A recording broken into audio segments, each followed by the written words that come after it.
What is up, you guys? Welcome to the channel. If you're coming back, welcome.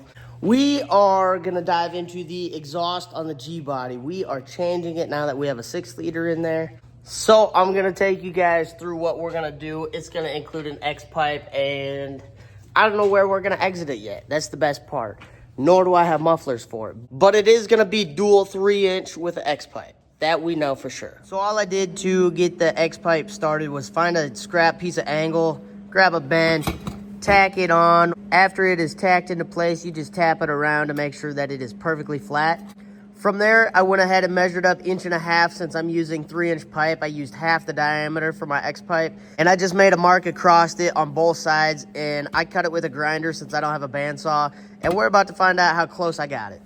Well, it's pretty close, but it's not perfect, but it's going to work for me. This side's really nice, but this other side, I got just a little bit too carried away with the grinder. This side's not bad either, but all we're going to do is come in and tack this up in a few spots, and then I will take care of this. All right, so we got a little bit carried away and got quite a bit of it put together, but the only reasons we got carried away is because people stopped by and started talking to me while I was working, and then I forgot to film because I was talking and working. But this is what we got going on. So for starters, I couldn't get the nuts back off these V-bands, so I'm gonna have to get new ones. But all I did was cut the old ones off here, re-weld the new flanges on, and just start tacking my way around. And then while I was tacking stuff together, I would put little pie cuts inside of pieces, wherever it needed it. And from here, we are gonna go straight out the back to here. And after that, I'm not real sure where it's headed. I might go up over the axle, probably not. More than likely just gonna axle dump them and be done with it. But I accidentally messed up one of my 45s because I wanted to see a finished side of it. And I cut a 45 as an exhaust tip, but then I needed one for here. But my man Jack came in super clutch, dropped off a 45. But that was after I cut the tip off my tip. So now I got a weird tip, and that is not what she said. But I'm probably just gonna take 90s, cut them into teardrops, or I'll cut this one into a teardrop. We'll see what happens. But from here, probably just gonna run straights, and when this thing is stupid crazy loud, I will have extra V-bands for mufflers that will attach here, and then the tips, and we'll get more V-bands. Before we continue on these 3-inch V-bands, since I noticed that these are locking nuts and they don't come back off, we're gonna swap them out for nylon nuts. And then hopefully in the meantime, the old 2.5-inch V-bands will work, but I'm not real sure, and they are rather expensive in town. So I'm not real sure what I'm gonna do with that whole situation yet. I was really hoping they'd come back out. I gotta add a couple hangers in on both sides of the drive shaft where I clean the paint off, but other than that, it is ready for the rest of it. If you're wondering what I use for exhaust hangers, it's just an electric fence post. I put a bend in it with the vise, pinch it shut a little more, and then cut it off where I need it. I went ahead and made the last 2 of them on both ends, so I'll just cut them off, weld them into the car, and then we can bend the exhaust pipe hanger bracket thingy, whatever you want to call it. I need to tack this tip up, but this is what it's going to be like.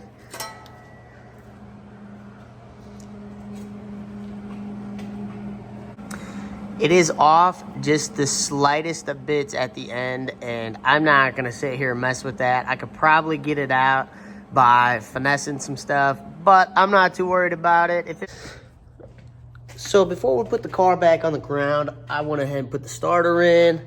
Got everything done. I'm gonna wait to do the rubber hanger in the back of the exhaust. It's held up just fine for now. After that, I cut the transmission lines with a grinder, and now I need to get the little bit of burrs out of the inside, and then we will put our transmission lines back together. And hopefully we don't have to break out the big boy cooler for this thing, but I do have an absolute massive oil cooler for my pickup that we could put on this. So I'm gonna go ahead and hook these up and set the car on the ground. I did put the alternator bracket on it since I had to drill the head, and I drilled it the wrong size and I had to put a bigger bolt in it. I just want to make sure everything was gonna work. So that's back together. All right, so I'm not real sure where we left off at, but I'm over here slaying away on the G-Body.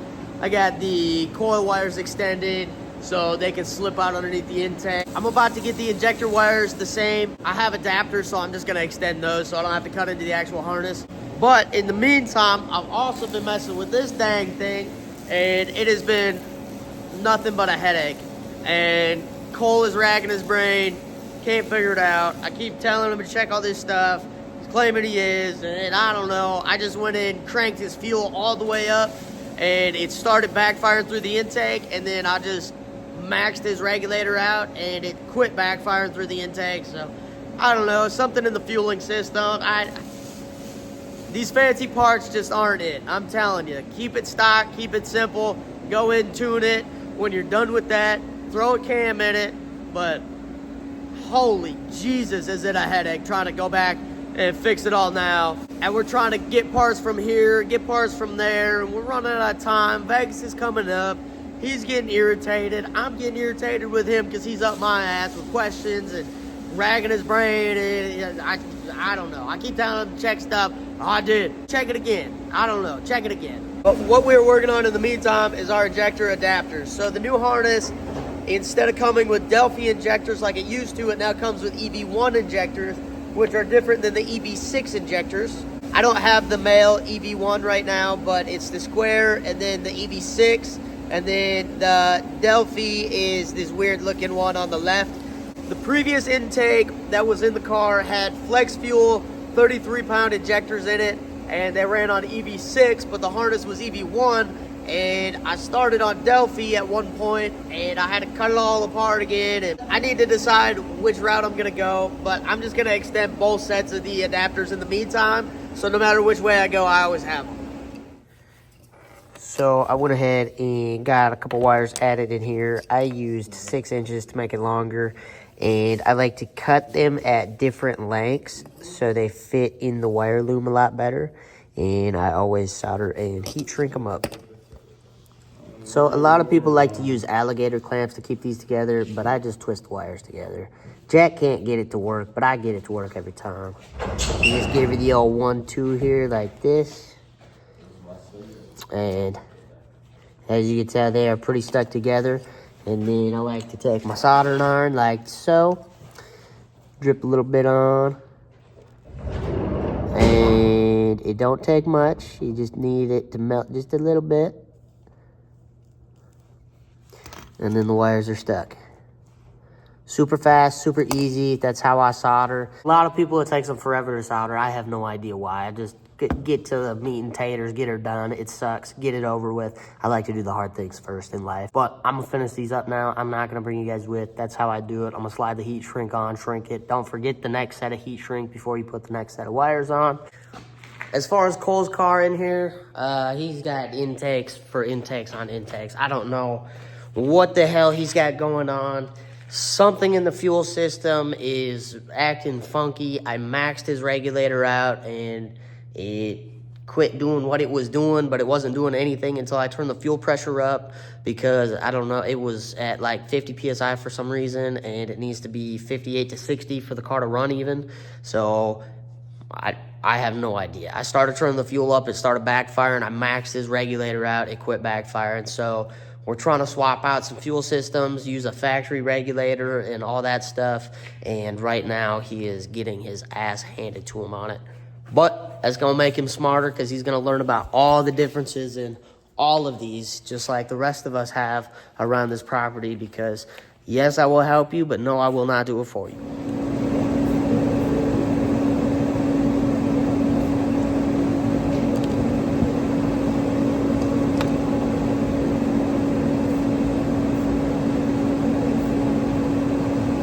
Well, I got ahead of myself a little bit and started looming and taping, and then I realized that I need 2 wires per one big loom.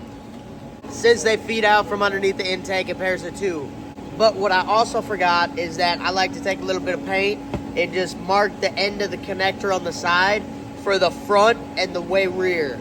That way I know which one is which when I have the intake unplugged or I need to plug stuff in. I know which one goes where. I always put the paint on the outside. You can do it any way you want. Just make sure you remember which way it goes.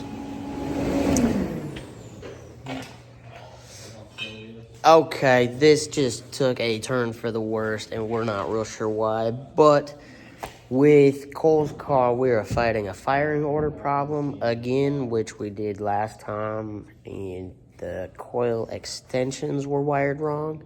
So now I'm not real sure if we nicked a wire going in and out with the motor and tranny or what's going on with it. But two PCMs, wrong firing order. I'm starting to lean towards a wire somewhere. I am elbow deep in Cole's damn car again. Let's dive into it. So we are currently re-hooking up a fuel pump. He already hooked the wrong wire up once. Firing order was off. Found it to be in the harness somewhere. So we slammed a new harness in, and here we are. So we're gonna get this fuel pump working now that we got the right wire finally.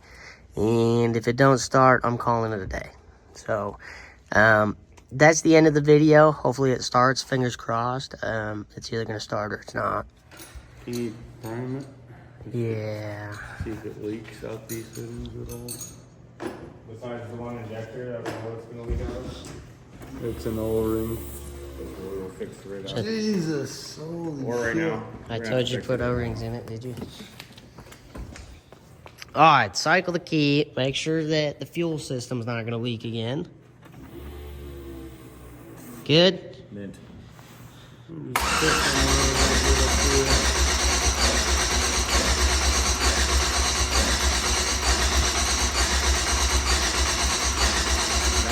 my god. Really? Take two. That PCM has started multiple vehicles now, including my Chevy pickup that I drive almost every day.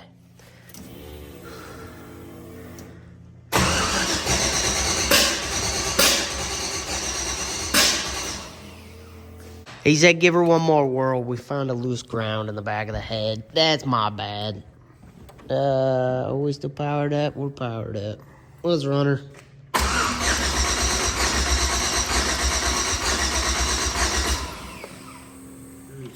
All right, fuel leak test 8. Still leaking. I just saw it drip out of something. This is return. All right, take 984,000 something. We lost track. Coils on. New coils on. Let's see what happens. Still sounds like it's blowing air or water through it or something. It's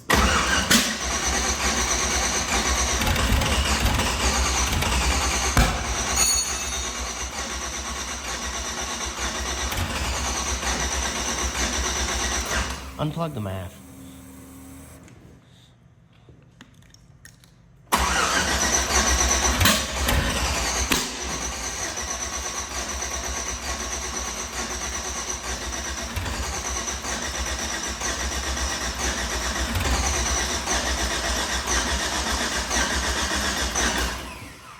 Well, that's the closest yet.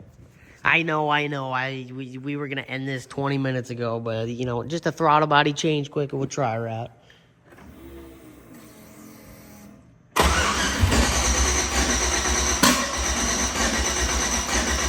just watched fucking something over there.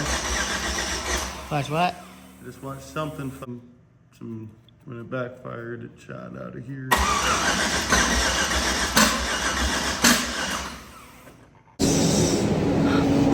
Well, we got one very agitated, pissed off Cole because his car ain't doing what we need it to do. We can't figure it out.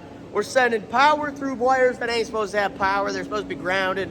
You got this and that. I was like, dude, rip that freaking shit back apart. Take all that stuff back off. Throw it on the G-body. I'll wire it in real quick. Be done with it. Let's prove it's in the car. We're done playing around. So, we slapped it together. Check this out. Oh, yeah, I killed the main power. No, I didn't.